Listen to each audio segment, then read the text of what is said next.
আজ নীল পুজো। প্রত্যেক বছরের মতো এবারও গেলাম শিবের মাথায় জল ঢালতে।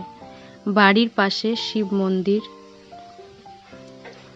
আমার সোনা মায়ের কদিন ধরেই জ্বর।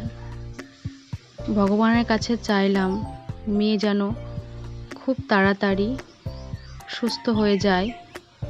এভাবেই আমি আমার পুজো সম্পূর্ণ করলাম। সম্পূর্ণ করে বাড়ির দিকে ফিরছি। তোমরা ভগবানের কাছে কি চাইলে কমেন্ট করে জানিও। ফিরবো নেক্সট ভিডিও নিয়ে। তোমরা সবাই সুস্থ থেকো, ভালো থেকো। ভিডিওটা দেখার জন্য অনেক ধন্যবাদ।